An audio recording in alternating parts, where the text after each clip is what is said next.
queria, então, hoje partir aqui para uma segunda mensagem. A gente está trabalhando uma série de mensagens aqui, esse mês, de família. Família e igreja, uma rede inabalável de esperança. A semana passada eu falei sobre a família que ama a igreja, e hoje eu queria trabalhar esse tema, a família, a dinâmica relacional com a igreja. Quando eu pensei nesse tema, meu pensamento foi lá para a época da pandemia.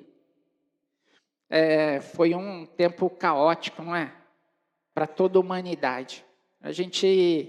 Ninguém esperava, não é, viver aquele momento, foi um caos verdadeiro. Mas eu imagino, e talvez você concorde comigo, que a gente, como igreja, a gente conseguiu extrair alguns benefícios de tudo aquilo que aconteceu. Eu quero, assim, nesse início, falar sobre essa questão da maneira como a igreja, nós nos relacionamos uns com os outros, não é? Algumas pessoas valorizam tanto o fato da gente poder congregar, o fato da gente poder estar junto. E eu sou uma pessoa que gosto disso, eu gosto de estar junto, eu gosto de comer junto. Acho que vocês já perceberam, né? Eu gosto de abraçar, eu gosto de beijar. Eu beijo todo mundo, homem, criança. Eu gosto. E a gente viveu aquele tempo de caos na pandemia. Eu estava pensando aqui, durante o louvor, pensando na mensagem, eu não tenho dúvida de que aquele período de 2020, 21, 22, eu acho que foi o tempo que eu mais trabalhei no meu curto ministério, né? Tenho 18 anos de ministério. Mas aquele tempo foi o tempo que eu mais trabalhei, talvez o mais desgastante. Eu lembro que em 2020 a gente estava num retiro no período do carnaval. Se eu não me engano, o retiro acabou dia 23 de março. Dia 26, divulgaram o primeiro caso de Covid em São Paulo, né? E toda aquela repercussão, né? A gente não sabia o que viria a partir dali. Foi terrível aquilo, né? A gente começou a receber aquelas imagens da Europa, não é? Da Itália, tantas pessoas morrendo. Eu ia sair de férias em julho, eu desisti. Eu falei assim, como é que eu vou sair de férias, né? Não sei o que vai acontecer. E foi toda aquela preocupação e a gente se engajou, né, para que a igreja continuasse. Eu não sei como foi aqui esse período para vocês, mas lá a gente começou a gravar os cultos, né, para transmitir à noite, no horário. O louvor gravava numa casa, eu gravava a mensagem na minha, os avisos na casa da outra, e depois a gente juntava tudo e domingo, 7 horas, no exato momento a gente passava o culto, não é? Depois eu falei assim, poxa, eu acho que eu vou perder os músicos da igreja, vou começar a gravar ao vivo, sabe, Michel? E aí eu marquei com os meninos na igreja, a gente tinha começado uma obra, a gente reformou a igreja toda durante a pandemia, aproveitamos o tempo fechado, não a igreja, porque a igreja não fecha, mas o tempo fechado a gente reformou, e domingo a gente fazia o culto, a gente passava em cima dos entulhos lá da igreja para gravar num estúdiozinho improvisado, e a gente fazia lives de oração todos os dias. Renata disse que não, mas eu tenho certeza que era de segunda a sábado, às 8 horas da noite. Um dia eu fazia live, outro dia era uma irmã, outro dia eu fazia, o outro pastor e outro irmão e irmã. E durante alguns anos a gente continuou fazendo as lives de oração, todos os dias às 8 horas da noite. A intenção era manter a igreja junta, não é? Eu e Renata, nós fizemos algumas lembrancinhas e a gente listou todas as mulheres da igreja e a gente foi com máscaras e a gente ficou mais de um mês visitando nos portões, né? Orando com as mulheres pelas casas. Foram 60 lembrancinhas que nós fizemos com uma mensagem. E a gente ficou visitando e era tão impressionante que às vezes a gente chegava nas casas no momento do caos. Quando a gente batia numa casa, por exemplo, a dona descobria que o cachorro estava afogado na piscina, a outra estava chorando porque tinha perdido os documentos, e assim foi. E a gente passou esse tempo assim, redescobrindo, né? Maneiras como a gente poderia manter a igreja unida, junta. Eu visitei muitas pessoas, fui aos hospitais e uma questão que marcou muito meu coração, me indicaram uma senhora que não professava a mesma fé que a gente, e eu fui visitá-la por 2 vezes, fui com máscara, falei do plano da salvação, falei de Jesus, orei com ela, ela começou a participar do nosso grupo de crescimento, né? Nosso grupo no lar, virtual, e ela começou a frequentar o culto aos domingos também, e ela ficou assim meses sem falhar virtualmente, no grupo e no culto. E eu tive a oportunidade de ir à casa dela por 2 vezes, ela faleceu no período da pandemia, e eu tive a oportunidade de ir no sepultamento, o único crente ali, né?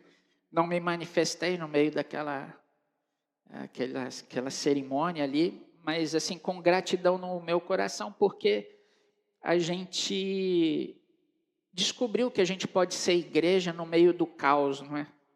E assim, eu fico lamentando, porque algumas pessoas, nesse período da pandemia, pós-pandemia, não voltaram, né? Crentes desapareceram. E eu não sei se você concorda comigo, mas é uma fala minha, a pandemia veio mostrar quem de fato era igreja, quem não era igreja. Não é? Então, alguns benefícios, e um benefício que a gente herdou foi essa questão da tecnologia, né? A gente teve que se preparar para a gente poder não só alcançar as pessoas, mas principalmente se comunicar, né? Trazer a igreja para perto, e isso foi muito bom, né? Esse avanço da tecnologia. Então, assim, a gente precisa refletir a respeito disso, não é? Porque não há impedimentos para que nós sejamos igreja e para que nós estejamos juntos. Pena que algumas pessoas se foram, outras se acostumaram, não é, com a igreja online, talvez com o comodismo, né? Talvez o sofá e a TV 157 polegadas seja hoje o grande inimigo, né, para que essas pessoas não venham congregar. E é muito certo que hoje as pessoas que se aproveitam, né, ou que utilizam o culto online, muitas pessoas não podem estar, né, como o caso da Miriam, por exemplo, né? Às vezes acontece alguma coisa, um imprevisto, e a gente tem essa ferramenta tão boa e maravilhosa, não é? Mas a gente não pode esquecer que a gente precisa colocar em prática, como igreja, a mutualidade cristã, que na Bíblia é conhecida como uns aos outros. Igreja precisa viver isso, uns aos outros. E eu estava pensando lá em Atos 2, de 42 a 47, a gente vê o estilo de vida simples da igreja do Novo Testamento. E os crentes, você vai ver aí, se você abrir a Bíblia, Atos 2, 42 a 47, é muito conhecido nosso texto, a gente vai ver que os crentes perseveravam na doutrina dos apóstolos, na comunhão, no partir do pão, e para alguns comentaristas o partir do pão é o momento da ceia mesmo, que possivelmente acontecia nas casas e não no templo de Jerusalém, as orações, no compartilhar dos bens, ou seja, no serviço, na reunião no templo, nas refeições nas casas, e a igreja então recebia novas pessoas à comunhão da igreja. Então, esse é o estilo de vida da igreja do Novo Testamento. E se você pensar esse modo de ser igreja, em apenas 1/4 dessas ações é que as pessoas podem fazer isso isoladamente ou virtualmente, mesmo nos dias de hoje. Por exemplo, a pessoa pode sim em casa perseverar no ensino dos apóstolos. Ela pode perseverar na oração. Mas todas as outras atitudes dessa igreja, não. A gente precisa estar junto. Partir do pão, a refeição, o serviço, o recebimento de outras pessoas, né? A comunhão mesmo da igreja. Isso não dá para a gente fazer isoladamente. Nós precisamos estar juntos. Coloca, Sara, para mim, por favor. Tem uma citação de um pastor que a gente está citando aqui, Scott Brown. É um pastor que a gente está consultando aqui, um texto dele para essa série de mensagens. Ele vai dizer isso, ó: caso participe de uma transmissão ao vivo, a menos que se encontre doente ou conte com um motivo legítimo, você participará apenas de uma fração da vida bíblica da igreja. A gente precisa estar junto. Não tem como a gente ser igreja isoladamente. A gente pode ser, sim, uma pessoa salva, um bom religioso, mas igreja, a gente precisa estar junto. Então, eu queria ler o texto principal de hoje, que eu quero extrair aqui algumas considerações. Hebreus capítulo 10, de 24 a 25, eu vou ler na NAA, tá bom? Nova Almeida atualizada. Hebreus 10, 24 a 25.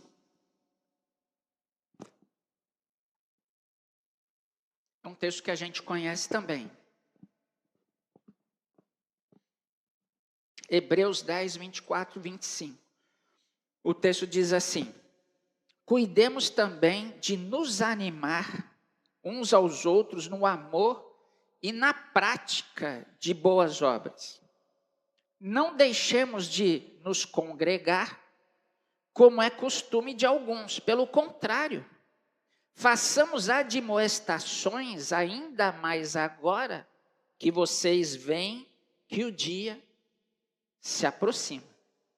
E aí a gente precisa entender o contexto aqui, quando o autor, né, grande parte dos comentaristas, estudiosos, entendem que a carta foi escrita por Paulo, mas a gente não pode afirmar com certeza. Mas o autor aqui aos Hebreus, ele escreve essa carta para os judeus convertidos numa região que a gente também não sabe onde ficava. Mas o motivo, o propósito dessa carta é que alguns crentes judeus que tinham vindo, então se convertido do judaísmo para o cristianismo, eles queriam ou estavam voltando às antigas práticas judaizantes. Então, esse é o motivo do escritor. Ele estava preocupado. O propósito é alertar aqueles crentes convertidos às práticas judaizantes que eles praticavam no passado. E o autor aqui vai demonstrar que Cristo é superior aos sacerdotes, aos profetas da antiga aliança, lá do Antigo Testamento. E apresenta Jesus como mediador, o único mediador na nova aliança. É por isso que no versículo 20, um pouquinho antes, o autor vai dizer que é pelo sangue dele, Jesus, ele nos abriu um novo e vivo caminho. Então, por que esses crentes estavam querendo retornar para o caminho antigo? Essa é a questão. Em Cristo, eles tinham uma nova aliança, no sangue dele. Então, sendo assim, a gente vai entender que esses judeus convertidos estavam sendo seduzidos, não é, pelos judeus, pela tradição, pela religião, a voltarem aos rudimentos da fé, ou a fé básica, não é, que eles tinham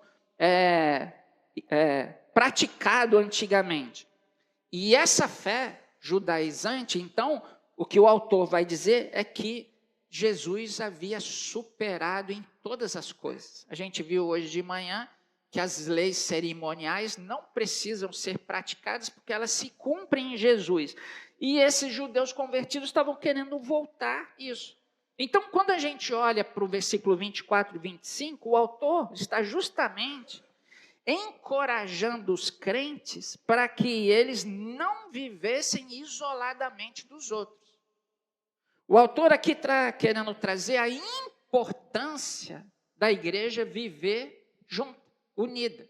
Então, nesse texto, eu quero extrair 3 verbos aqui que vão expressar a dinâmica relacional da igreja.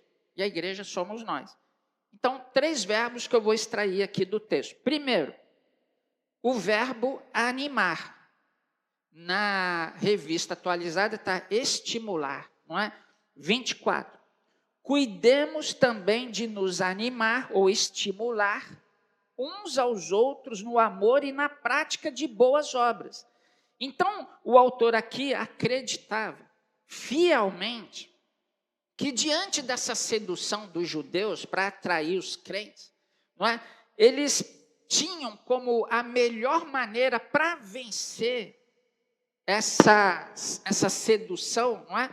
Esse chamado, essa busca dos judeus, para romper com a antiga aliança e firmar com a nova aliança, a melhor maneira era a comunhão com os irmãos a partir do amor e das boas obras. E é interessante aqui que esse animar ou estimular tem o sentido de incitar. Os crentes precisavam incitar os outros para que permanecessem juntos, entende? Parece que o que o autor está dizendo aqui, que não era tão fácil, não era algo que acontecia automaticamente, as pessoas viverem juntas. Então, eles precisavam ser provocados a esse estado de comunhão. É como se fosse impelir uma pessoa a viver de tal maneira. Era isso que o autor estava querendo dizer aqui. Então, nesse primeiro verbo, a gente vai ver que os irmãos precisavam incitar os outros para viverem na prática do amor e das boas obras. Então, o primeiro verbo aqui é animar, estimular. Segundo verbo que eu vou extrair do texto é o congregar. Está na primeira parte do versículo 25 que nós lemos. Diz assim: não deixemos de nos congregar como é costume de alguns. E aí, irmãos, congregar aqui é uma assembleia de adoração. Congregar aqui é você reunir publicamente um grupo de pessoas, seja o lugar que fosse. Uma assembleia de adoração. Então, é possível, e parece que o texto deixa claro para a gente aqui, que alguns crentes tinham abandonado isso. Alguns crentes não estavam valorizando mais essa congregação dos crentes. E é interessante que a palavra aqui deixar, não deixemos, é desertar. É você abandonar. É você deixar os outros numa situação difícil. Então, quando a gente vai olhando o sentido e o que de fato o autor está querendo dizer, a gente vai ver que essas pessoas que desertavam, elas perdiam a oportunidade de se animar, de se estimular, de viver no amor e na prática das boas obras. Então, essas pessoas perdiam isso. E de fato é o que a gente perde. As pessoas que pensam que podem ser igreja isoladamente, é isso que as pessoas perdem. O fato de não expressar, exercer o seu amor, nem de oferecer e nem de receber, nem de servir, nem de ser servido. Não expressa amor e não tem condições de viver na prática das boas obras em relação ao próximo, à igreja, o irmão. E aí a gente precisa entender, irmãos, que em nenhuma parte do Novo Testamento as pessoas são incentivadas a viverem isoladas. A Bíblia em nenhum momento nos ensina que a gente pode viver a vida cristã isolados e sozinhos. Muito pelo contrário. Quando a gente vai para Romanos capítulo 2, Paulo vai fazer uma analogia dizendo que em Cristo nós somos um corpo, onde cada membro está ligado a todos os outros, sendo Cristo o cabeça. Então, Paulo vai dizer também que no corpo de Cristo cada um tem a sua função. A função que cada um de nós exerce, ela é tão importante. Talvez seja um membro pequeno, discreto, mas a importância daquele membro no contexto do corpo. E aí tem um comentarista que eu gosto, reformado, que ele diz assim, ó, Jesus é o cabeça da igreja. O cabeça da igreja não pode funcionar sem o corpo. Se nós temos o cabeça que é Cristo, se nós somos o corpo, se nós, cada um de nós, somos um membro desse corpo, se nós andamos unidos, deveríamos viver assim, a importância fundamental que nós estejamos juntos. E não há hipótese nenhuma bíblica para a gente ser crente isoladamente, desigrejado. Seja pelo motivo que for. E a gente vai falar sobre isso. Às vezes a igreja, às vezes é um desafio para a gente. Eu sou um desafio para você. E você às vezes é um desafio para mim. Mas não é por conta disso que a gente vai deixar de congregar. Não é por conta disso que a gente vai desertar, abandonar os irmãos. Ok? Terceira palavra que eu quero extrair aqui do texto, a Sara vai botar para a gente, é o admoestar no texto aqui. Ou exortar. A parte final do versículo 25 vai dizer assim: pelo contrário, façamos admoestações ou exortações, ainda mais agora que vocês veem que o dia se aproxima. Eu quero dizer para você que, regra geral, admoestar ou exortar no Novo Testamento é encorajar. E às vezes a pessoa fala assim, pastor, vai lá exortar aquela pessoa. Tá bom, vou lá encorajar ela. Exortar, admoestar, é encorajar. É por isso que o autor vai dizer aqui, pelo contrário, façamos encorajamentos. Encorajamento para quê? Para os crentes viverem juntos, praticarem a mutualidade, não é? Viverem como igreja congregados, reunidos. Então, irmãos, a comunhão regular nossa, dos crentes, o culto, os nossos encontros, esse encontro não deve ser apenas uma reunião agradável para a gente. Ah, eu vou para a reunião porque é tão agradável. É mesmo. Ah, eu vou para a reunião porque tem coisas para o meu filho. Ah, é bom para o meu filho. Ah, tem cafezinho e bolo depois. Ah, porque isso, porque aquilo. Não, não é porque só é agradável. Mas precisa ser uma atitude nossa em vir, porque ela é essencial, o fato de nós estarmos juntos, à prática do amor e das boas obras. É essencial que nós estejamos juntos. É essencial para que a gente possa amar as pessoas na prática, realizando as boas obras. E o autor aqui vai falar de uma perspectiva futura.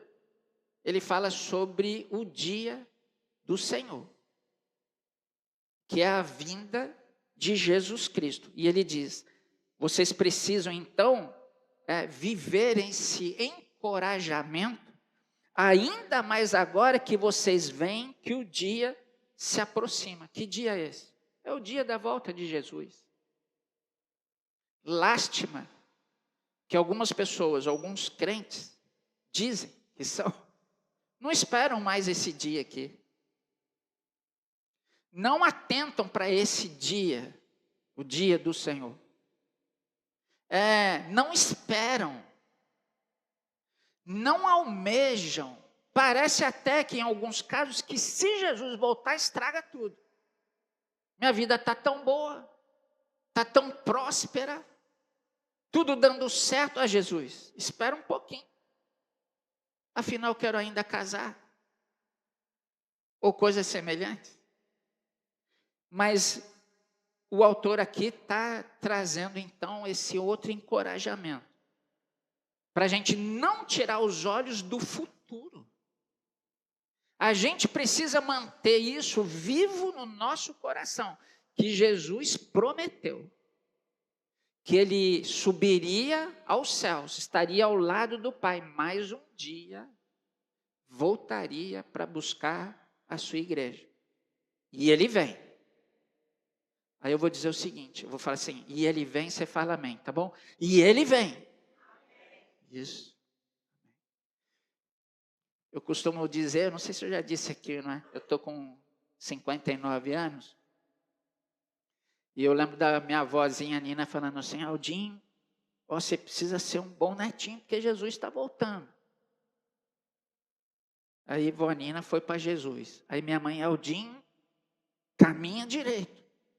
Não mente. Jesus está voltando. E eu vi isso ao longo de muitos anos. Minha mãezinha foi para Jesus. E hoje eu estou dizendo para minha filha, Sofia, anda direito.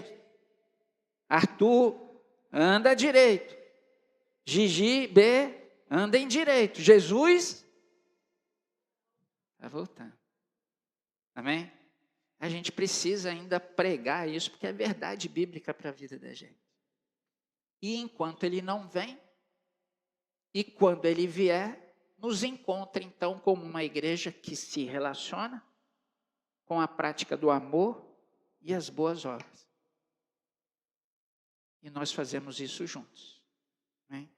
E eu queria fazer 2 aplicações rápidas, porque eu sei que tem gente querendo ir para casa comer o restinho do almoço do Dia das Mães. Primeira aplicação. A nossa família deve ser estimulada a se relacionar com a igreja por amor. Será que a gente vive isso? Pai, mãe, a gente passa para os nossos filhos que a gente precisa se relacionar sim com a igreja e a base é o amor. Qual é a nossa expectativa quando a gente sai de casa para vir para cá? O que a gente espera? Nós somos motivados por amor, porque nós amamos estar aqui, ou a nossa motivação é a rotina dominical? Se eu não for à igreja, minha semana não é a mesma. Já ouviu isso? É o amor. É o anseio, porque a gente ama a igreja, com todas as suas limitações. Ou é uma rotina religiosa? Então, o que eu queria dizer para você essa noite, é que a gente pode preparar o nosso coração para a gente estar aqui, no domingo. Prepara o seu coração. E você pode fazer isso no domingo, durante o dia. Você pode fazer isso no carro, vindo para cá. O que a gente não pode fazer é chegar aqui de paraquedas. Não sei ainda se algumas pessoas assistem o jogo do Vasco, mas tem gente que se dá isso, assiste o jogo e vem para cá decepcionado e o culto não tem. Ou seja o churrasco, seja o que for. A gente precisa preparar o nosso coração e o coração dos nossos filhos. Domingo, quando a gente ora lá em casa, na hora do almoço, geralmente eu oro assim, Senhor, obrigado pelo dia, obrigado pela EBD, obrigado pela comida, e prepara o nosso coração para o culto da noite. E hoje a Sofia orou. Obrigado pelo dia, obrigado pelo almoço, e prepara. Obrigado pela mãe. Exatamente, bem lembrado. Mas o mais importante, prepara o nosso coração para o culto. Será que a gente faz isso? Será que a gente passa isso para os nossos filhos? Domingo, e a gente falou hoje de manhã na IBD, né? Ficou tão claro. É dia da gente preparar o nosso coração para o dia que ainda é o dia do Senhor. E aí, irmãos, olha que interessante, o apóstolo Paulo vê essa motivação no coração da igreja lá de Tessalônica. Não sei se você quer abrir 1 Tessalonicenses, capítulo 1, versículo 3.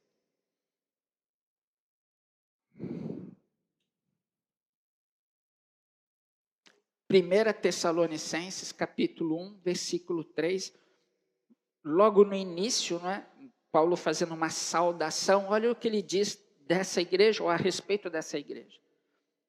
Lembrando-nos diante do nosso Deus e Pai, da operosidade da fé que vocês têm.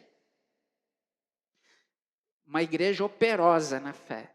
Da dedicação do amor de vocês. E da firmeza da esperança que tem em nosso Senhor Jesus Cristo. Essa era uma igreja de amor e operosidade. Boas obras. E é interessante aqui que o texto traz para a gente 3 palavras: fé, esperança e amor. É uma tríade da mensagem de Paulo.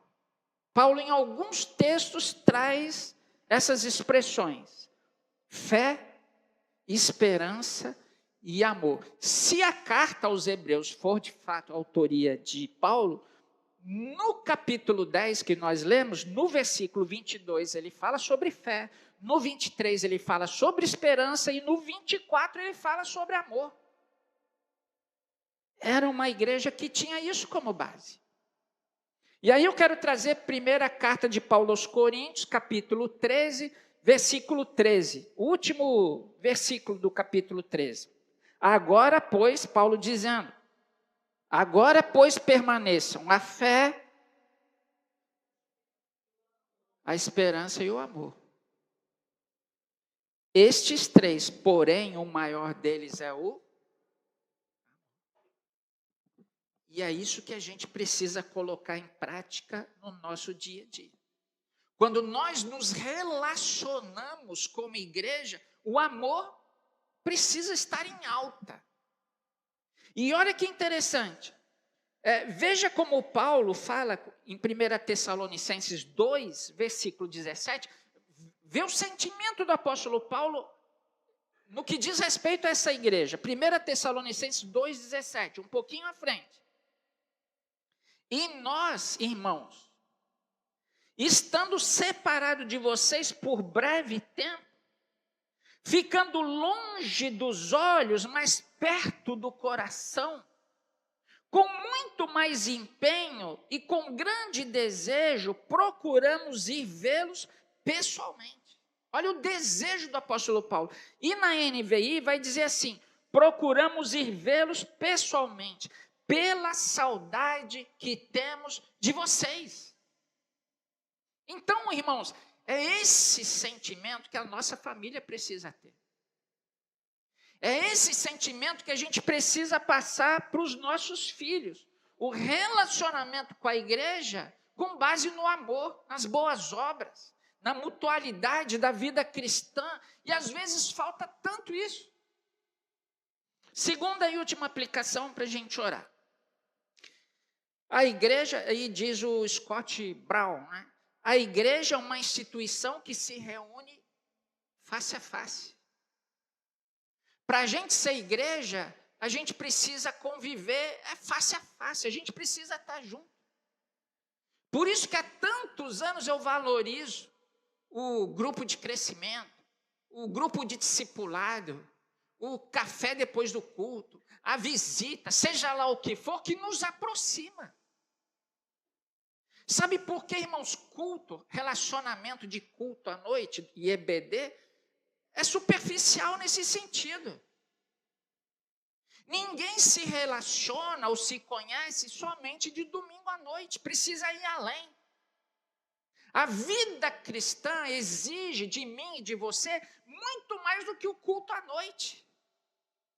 A vida cristã, como a gente viu em Atos, é feita de relacionamento, de mesa posta, de oração juntos. A igreja funciona dessa maneira. E o Scott Brown vai dizer, não se contente com menos do que isso. Não se contentem, irmãos, com menos do que isso. A gente precisa se relacionar. Seus filhos precisam de uma igreja assim, os nossos filhos. De uma igreja que se relaciona. Põe, Sara, por favor, a frase aqui do Scott. Tem uma citação, eu acho que isso. Se a igreja for uma atividade secundária para você, provavelmente ela também será considerada assim por seus filhos. Às vezes, a gente precisa tomar cuidado com isso. O que a gente passa para o nosso filho a respeito de igreja? é ponto facultativo? A igreja é secundária? A gente troca por qualquer coisa, qualquer jogo de futebol, qualquer visita, qualquer churrasco, qualquer visita, viagem, o que for a gente troca. E o nosso filho vai crescer dizendo, não, esse negócio não é importante. Meu pai troca. Qualquer coisa troca, deixa. E aí uma coisa interessante, que a escola do nosso filho é fundamental. O balé é fundamental, o inglês é fundamental, o esporte é fundamental, mas tadinho, domingo ele está cansado. Deixa ele dormir um pouquinho. Ué. Irmãos, o que a gente faz, o que a gente vive a respeito da igreja, é isso que os nossos filhos vão acolher. A igreja, ela precisa ter esse valor no coração dos nossos filhos, de que ela é fundamental. Eles precisam experimentar que a igreja é alegria, é prazer, é bênção, é edificação. Por isso, irmãos, que a gente precisa trabalhar para que a nossa igreja, e somos nós, ela seja o lugar mais agradável possível para que os nossos filhos estejam. Então, irmãos, vamos trabalhar juntos nesse sentido. Por favor, não diga para o seu filho, vou chamar o pastor porque ele vai te repreender. Eu não vou fazer isso. Repreende você. Você que é o pai, você que é a mãe. Eu quero ser o pastor das crianças. Eu quero que elas olhem para o pastor com alegria, com amor, com prazer, com confiança. É assim que precisa ser. E a igreja como um todo. Tem muito filho de pastor que abandona, deserta a igreja porque a igreja foi maldição. Tem muito filho do pastor, esposa do pastor, traumatizados com a igreja. O filho do pastor não tem nome, a esposa do pastor não tem nome. Irmãos, não é assim que a igreja funciona. Nem para o pastor, nem para a família, nem para a sua. A igreja precisa ser um lugar agradável, onde a presença de Jesus seja suficiente para atrair o coração dos nossos filhinhos, inclusive em meio às diversidades. Porque entre nós aqui, nós temos todos os tipos de pessoas. Tem pessoas que falam demais, tem pessoas que falam de menos, tem pessoas que são quietinhas, tem hiperativos, tem pessoas muito diretas demais, pessoas radicais, outras nem tanto. Nós somos assim. E é nesse tipo de igreja, nós somos assim, que a gente precisa conviver. É nesse ajuntamento de pessoas tão difíceis e limitadas como eu e você, que a gente precisa praticar justamente uns aos outros. Agora, se a gente sai daqui com os nossos filhinhos, falando mal das pessoas enquanto a gente dirige, a pregação foi ruim, o louvor foi desafinado, o irmão não sei o quê, e nada está bom. O nosso filho vai dizer, esse é um lugar muito ruim. Esse é um lugar onde eu não quero estar. E o texto está dizendo que a gente precisa, eu e você, nós precisamos nos animar, para que a gente não deixe de congregar. É por isso que a gente precisa viver a mutualidade cristã, uns aos outros. E são mais ou menos 40 no Novo Testamento, e a gente vai estudar aí no próximo assunto da EBD. A mutualidade da vida cristã, uns aos outros. São quase 40. Orar uns pelos outros, suportar uns aos outros, e por aí vai.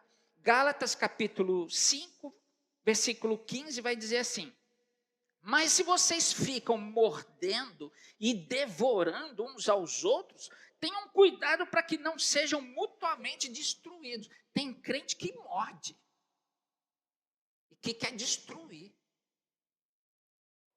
Mas não. A gente precisa fazer da igreja, e mais uma vez, a igreja somos nós, um lugar de amor e de prática das boas obras. ela pode ser complexa, no que diz respeito a gente conviver juntos. E aí é o Espírito Santo que vai fazer isso. Pessoas diferentes, vindo de lugares diferentes, educação diferente, enfim. É o Espírito Santo que vai trabalhar, porque a igreja é essencial para a família. Quando nós estamos juntos, nós nos edificamos. Nós nos amamos. Preocupamos uns com os outros, oramos, encorajamos. A igreja é fundamental para a vida da família. Final do versículo 25, Hebreus capítulo 10, pelo contrário, façamos admoestações ou encorajamentos, ainda mais agora que vocês veem que o dia se aproxima. É olhar para o futuro, é olhar para frente, porque pode parecer que esteja demorando, mas Jesus vem. Ele prometeu. O primeiro século aqui, os crentes estavam esperando Jesus para os próximos dias. 2000 anos se passaram. A gente não pode perder essa expectativa, a certeza, a esperança, a fé de que Jesus está voltando. E quando ele voltar, ele precisa nos encontrar como uma igreja assim, que encoraja uns aos outros no amor e na prática das boas obras. O desejo do meu coração é que o Senhor faça de nós a igreja dele estabelecida nesse lugar como uma igreja assim. Uma igreja amorosa, que pratica boas obras. Que a dinâmica do relacionamento seja fundamentada no amor. Se for assim, tudo dá certo. É só esperar Jesus voltar.